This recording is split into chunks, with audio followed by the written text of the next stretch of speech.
Morning, everyone. Welcome to Coffee with Christine.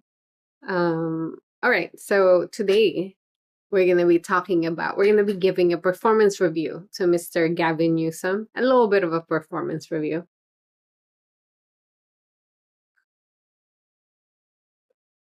I try not to. Well, I try not to talk bad about people. So I think that's a good rule. So number one, and then secondly, I try not to give too much, I guess, to judge too much for a job that I don't do, because most of the time, there's a lot of those little things that we don't really think about when it comes to a position, and then we don't, you would never really know unless you walk that shoe, I guess is what I'm saying. But since he is our governor and it is like a big point in the debates and the discussion, because we want to elect someone who can do a better job. So I guess we should define what that job is and what the current governor has done so far. So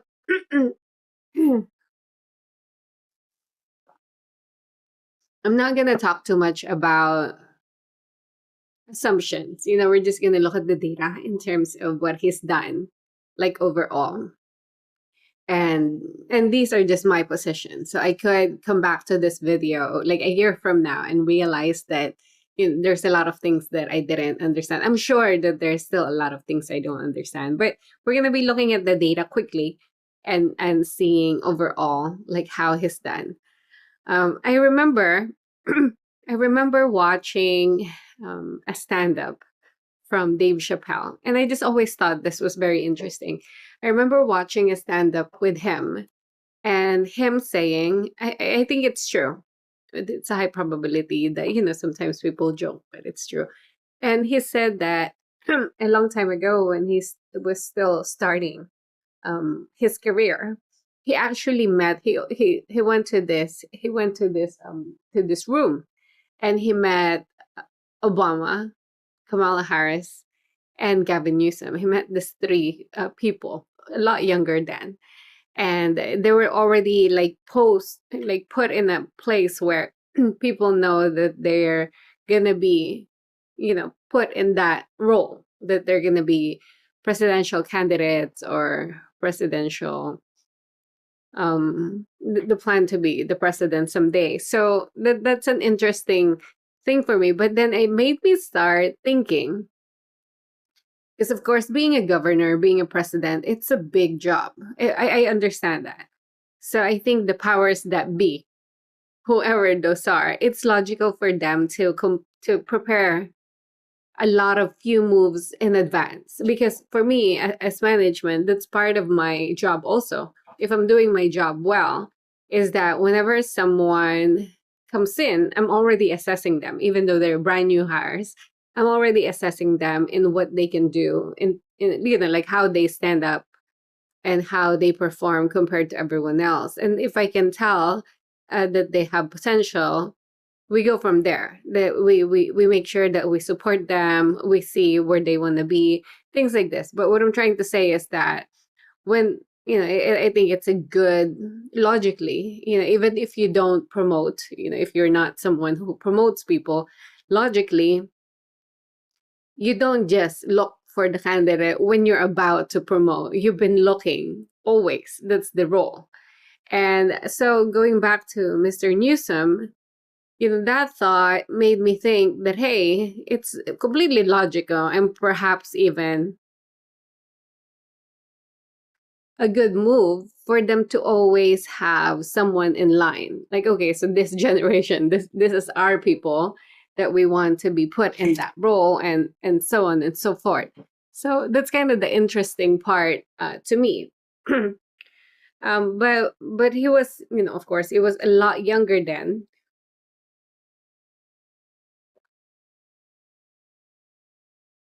And I guess hearing about other things that Gavin Newsom kind of have to deal with, you guys will make fun of me. But as a nurse and a mother, I feel like I feel like that might not be a, a pretty fun reality. To know that you're already like placed in that role, and that you have to do everything, and like everything you do is within the the highlight of that plan. Because I mean, you hear people, their parents want them to be doctors or lawyers or whatever the case may be, and that already by itself carries a lot of toll. Knowing that you are destined, I guess, to be a certain way, and you have to perform a certain way. Same thing with management, right? Same thing with a government position.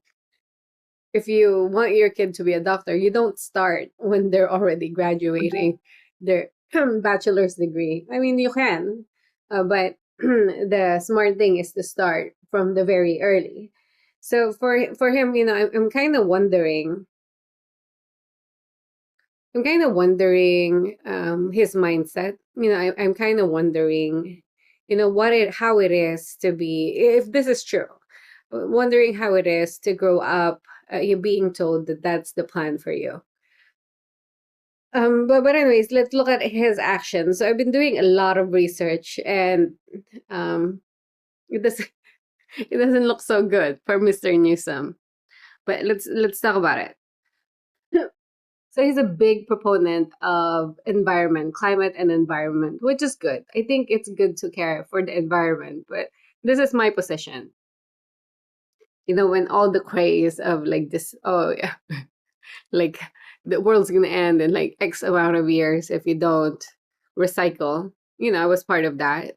As a kid, that was told to us.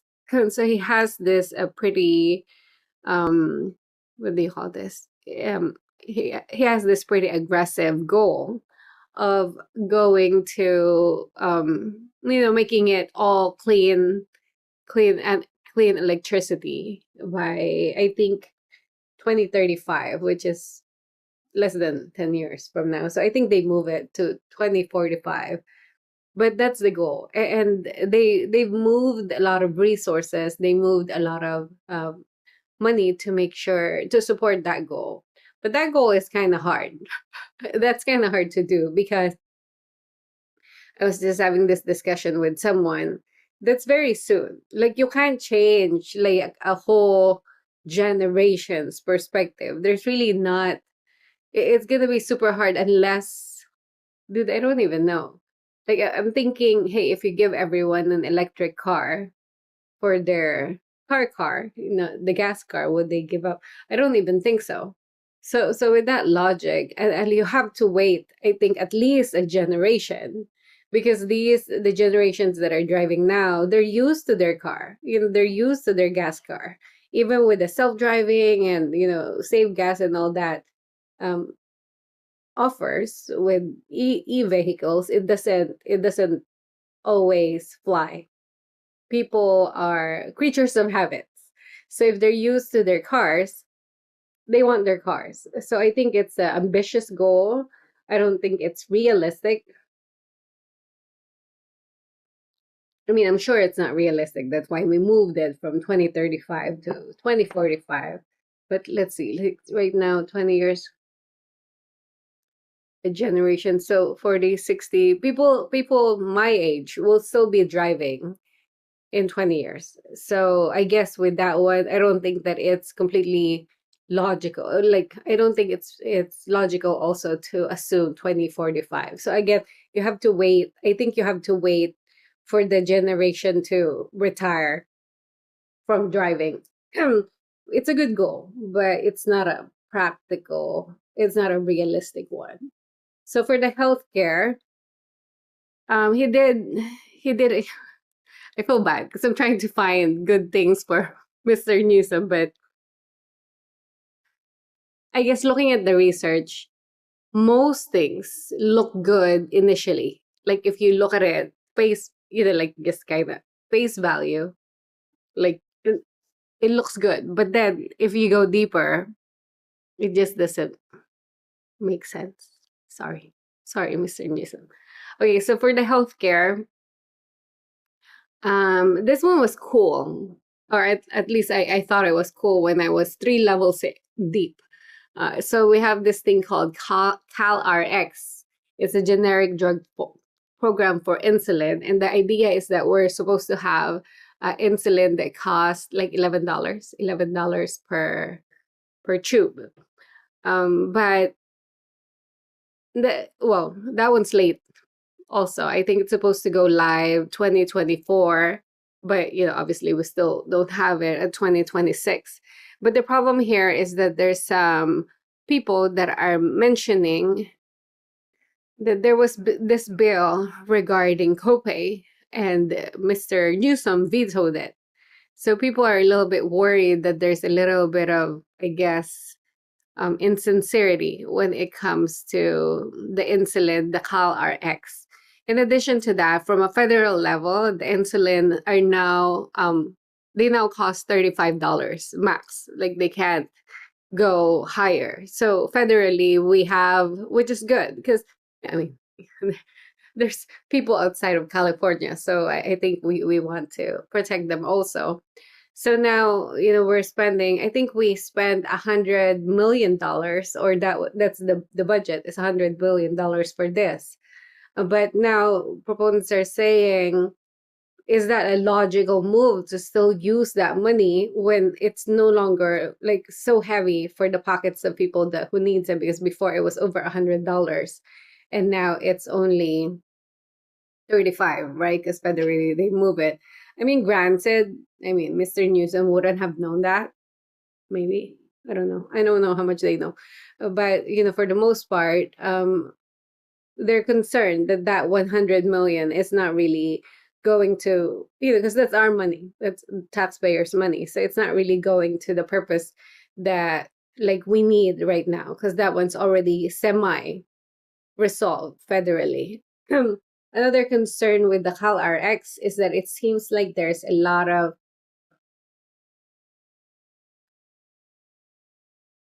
hidden numbers.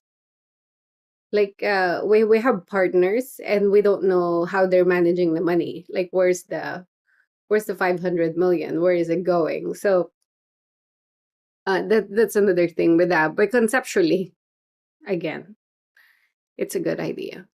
But execution wise, going a little deep, that's the kind of concerning part. Let me see. So I guess he doubled state earned income tax credit. I guess that's kind of good. And when it comes to rent control and other reforms, that one is a little weird. Like I'm not sure about that one. Like I have to look a little bit further, but from what I can see, a lot of people are using it or abusing it, and it's really not helping. I feel bad. I'm sorry for the Newsom supporters. I'm not trying to bash him. I'm just kind of looking at these policies from my logic, from my critical thinking scope. Oh, I guess this one's a good one. So for labor, it's a AB5, where he made it harder for companies to classify workers as independent contractors. Because they're not making, well, maybe not yet also. So anyways, it's harder to claim independent contractors. And I know that some companies they would hire independent contractor to it's like their way of paying less, which is really not, it's a not cool. They're just trying to circumvent minimum wage or overtime payments and stuff. Let's see. So criminal justice, for those of you who don't know, he actually paused the death penalty for the first time. So that one is I don't like that penalty, but I do want to say it's costing us like $5 million per inmate, and there's a lot of people that are that are there for life. But I'm just saying, use that data for whatever you need to, but there's a price included.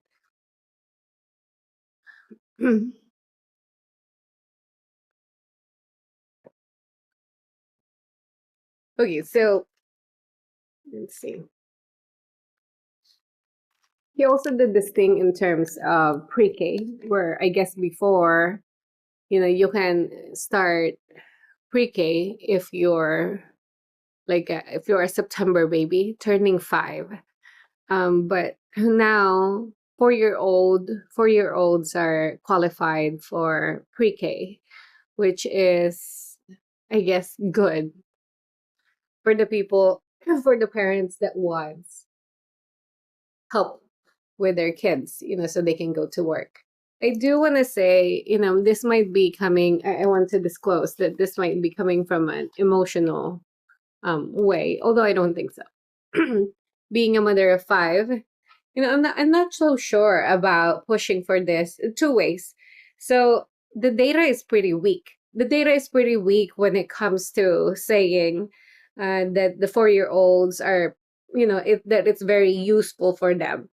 And the reason is that, one of their a push is that they're saying, oh, they're more advanced when they join kindergarten. But it was like, no, duh. Of course, if you took kindergarten and you gave it to them a year early, when they actually take kindergarten, it's going to be easier for them. But it doesn't mean that they're actually advancing, period.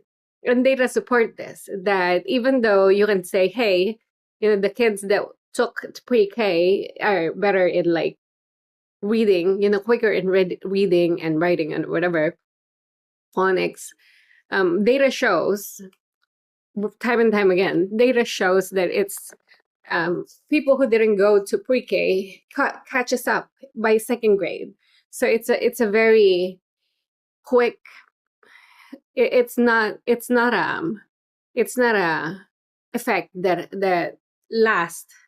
That extra push doesn't really last forever. You just have it. You just kindergarten is hard as in terms of the teacher, so I don't want to kind of dismiss that, but you're making it easier for the kindergarten teachers by adding another year of structure learning. And then also they're pointing at these I get passionate when it comes to the children. They're pointing at the other countries that offers pre-K for 4-year-old. But most of those countries, when you talk about pre-K, they're talking about play. They're talking about, just like hanging out with their friends and, like learning through play, which is how it's supposed to be. It's not supposed to be like actual hard learning ABC. I think it's too young. I'm trying to go a little bit deeper because for the longest time, there's this big push for first 5. You guys remember that? They always say that first 5. First 5 is the most important milestone. This is the first 5 of a kid's life is the most important part of their growth. And that, so for me, it's kind of, let me see. It's tough to send them to school so they can learn how to hold a pencil. I think there's a time, for that. I do want to say for me, for my babies, they most of them didn't take pre-K because I have 5. And some of them took a few months. But I think, at least for me personally, I think the first 5, the first 5 years should be the building the unit, the family unit, so they know who mom is. They're building those memories. They know who dad is. And I know that doesn't always work for every single family, but I'm just saying, I would kind of feel bad if the data that we're presenting to these parents are not accurate data. And it is a data that is very controversial. I'm trying to research where this come from, but the data that they're citing are like it's pretty different from like a government sponsored education. So when they're talking about, hey, this kind of helps them graduate high school and earn higher than their peers, but they're talking about like a very structured, a very small cohort of 4-year-olds, cute little 4-year-olds, instead of like a classroom based 10 or 12 student per teacher type of thing. That there's a lot of new data coming in saying that it actually, unfortunately, caused more harm. I think overall, I guess we should give him credit that I think it's a good idea to have that option for the parents that want it. Again, I'm just worried when it comes to the actual effect of the program, and in terms of the kids' overall emotional and psychological health. I'm not referring to school or obeying, because I have I think a lot of us has some concerns about that also, especially when you have pretty imaginative, pretty like smart kids. Like, conforming is not that easy. And I guess maybe one of these days I'm gonna do research in terms of like how they've been defining these different conditions. But anywho, I guess that one is 50-50. It's good, but I think we should revisit the data, make it available for parents who want it. But for the most part, yeah, we need to have proper information for the parents, especially new parents. Um, so the bullet train, the bullet train we discussed yesterday. My position on this is that he promised big. I guess that's kind of the team. He promises a lot of big things, but the execution, unfortunately, doesn't always work. But for the bullet train, there's a lot of other things that are going on. And I'm very surprised that he's quiet. But again, maybe it's because the state is being sued by a lot of different people and groups. So maybe he can't discuss it. But I just wish someone in his team can address that, because the people should know that when it comes to the bullet train not really being built as quickly as needed, it's because a lot of these people are kind of blocking it. It's the same thing when we talk about like the housing. It's the same, that a lot of these different cities are blocking or promising that they'll build X amount of housing, and then they don't do it. I'm curious why Mr. Newsom is not saying this. Same thing with the homeless in terms of the budget. When we're like everyone is in awe in how many billions we've used for homelessness, I find it interesting that he doesn't, I guess, throw the cities under the bus. He can say, "Hey, we gave this money to all these different people." I guess at the end of the day, it's still his responsibility because he's the one who delegated it and gave the money. But for the most part, a lot of the cities also have a lot of responsibility when it comes to these projects not actually working. Let's see. And I don't know about the data that's been released lately, that 9% of the homeless population actually decrease. Do you guys see that data? It's it's not just him, but politics is so bad. Politics is so bad when it comes to, or government, I should say. Government is so bad when it comes to data. They manipulate it like crazy. And that's not the way that they collect the data. They don't even tell you, because for me, my first stop is always, how did you get this data? What is your sample size? So like what we were talking about, their proof for having for saying that a preschool for 4-year-old work. Do you know the pool for that, for the data to say it's advantageous? They have 100 students, like 125 students out of everyone. As anyone who's a parent knows, kids are like so different. 125 is so small when it comes to a sample size for us to use a lot of this money for this purpose. And again, I think for parents who chooses it, I think it's not a bad option. I still don't think that it should be academic heavy. I think you should let kids be kids and enjoy their life. If the point is socialization, okay, I can get that. If they want to build relationship with their peers early, but it should be more focused in terms of understanding their space and creating these connections instead of phonics and math. Like I don't know about that. I think it should come up naturally through play, but it shouldn't be forced and it shouldn't be the main focus. Just like a lot of people, but I guess this is half half. I don't know what the ratio is. But I personally don't like just so much focus on international law, because this is, we have a lot of issues in this state. So I think he can, he's a influential person, so he should be okay to make a statement when it comes to how the federal government is going. But I feel like a lot of our resources and a lot of our time is being utilized for just attacking and like going back and forth and like bickering with the federal government. And for me, that's kind of like it's not poised. That's not a that's not a good leadership. It's not good, because you need to know, like, it's a big thing for me that you need to show the people that you manage how to handle conflict. It's not about avoidance, which a lot of people do. They avoid conflict, or they hide, or they lie, or whatever the case may be. You have to address it head on. There's nothing wrong with that. Make your position, state your case, but focusing on that too much and then handling it in a way that is, you wouldn't want your daughters or your sons, fighting like that with their cousin, for example. It's not good. It's not good to have that type of conversation, because you need to show the people that you manage that you can find middle ground, and that there's some things that you don't say. Granted, the federal government's kind of mean to him also.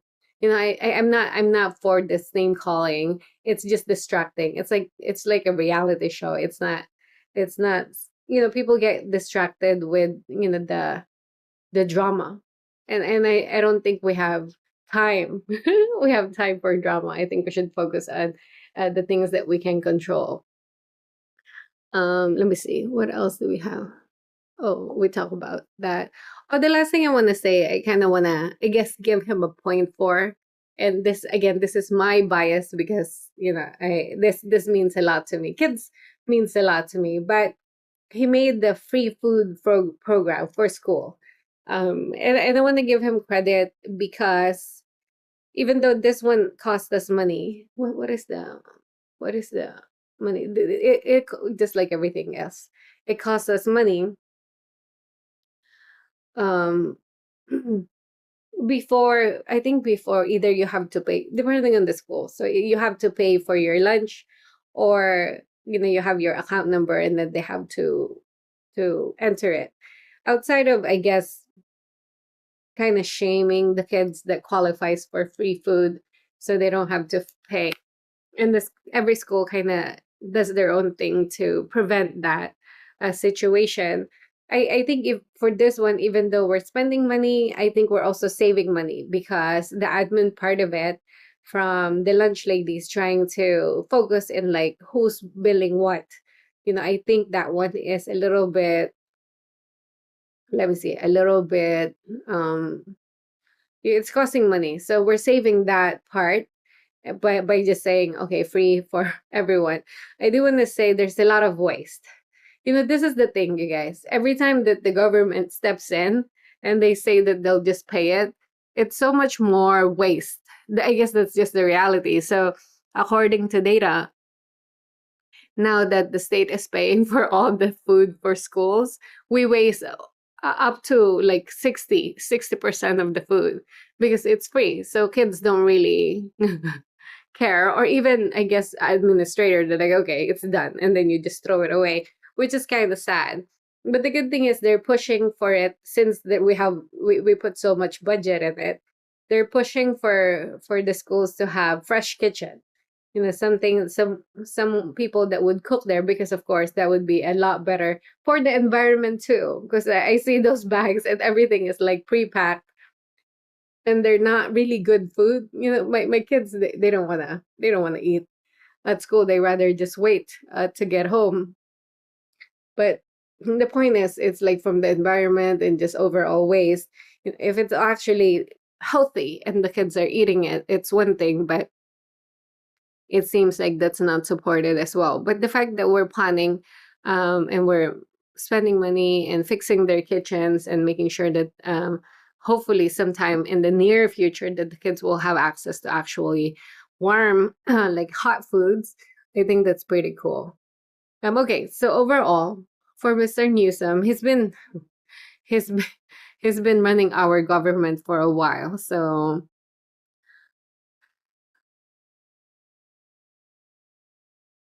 since 2019. Okay, so overall for Mr. Newsom, I think he has big dreams, which is good. I like initiative and I like dreaming. I think that's good. But I think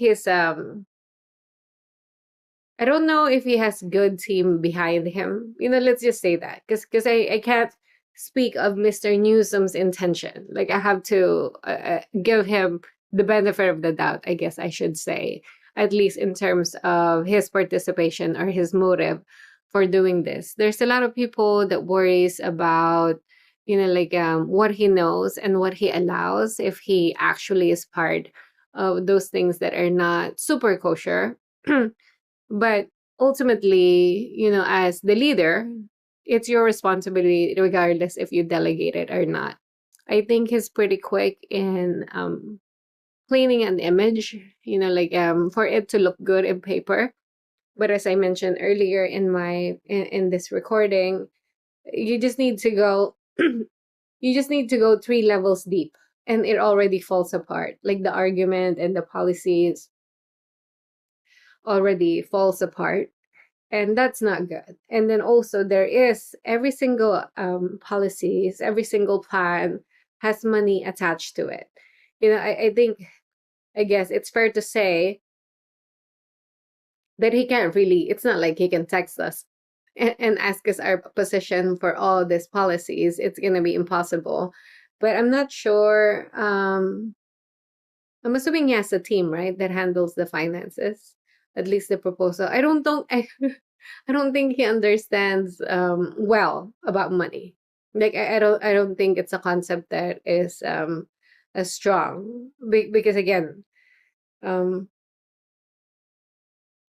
there's always money attached to these projects, and it's kind of, I guess it's kind of disappointing that when we're budgeting, um we're already budgeting 4 times more than like how it would cost a regular person. But on top of that, we always shoot it. Like we always spend more, and I think that's kind of bad. That's kind of bad that even with an inflated price, and you're supposed to have contracts for these type of policies, we don't have a good grasp in how this money are being utilized, to the point that we have to keep paying a lot. So I haven't heard a policy, maybe I'm wrong, we can look at it further. I haven't heard a policy where it's actually performed under budget. It's always more than just the budgeted amount, which is kind of sad. So, my overall grade for Mr. Newsom is C minus or C plus. Let's give him a C. Let's give Mr. Newsom a C, just because again, there's a lot of things that we can't really see, right? And um, but the biggest thing is that now we can feel all the price that is attached to all these policies and programs. Good intentions, I think. I think overall the proposal are good intentions. The policies are good intentions. It's just doesn't survive scrutiny when you're going down the list for for how effective it would be and like how we're actually gonna achieve it. But I think it's cool that he dares to dream. I just hope again that he has good intentions and it's not a matter of putting it in his resume, but actually helping the people in California. And then the last thing I want to say is that ever since the discussion of him running for president happened, now he's going full force. But I guess everyone is doing this from the politician, going full force in trying to clean the things that people are complaining about. So unfortunately for Mr. Newsom, it's a C for me. And yeah, I mean, he has half a year left, so I guess maybe we can do a lot more than that. But I hope he can increase his score, increase his grade before he finishes term. And I hope the next governor can learn from his mistake. But anywho, thank you guys for joining me for Coffee with Christine. I talk so much. Look at my coffee. It's still full. And I'll see you guys tomorrow.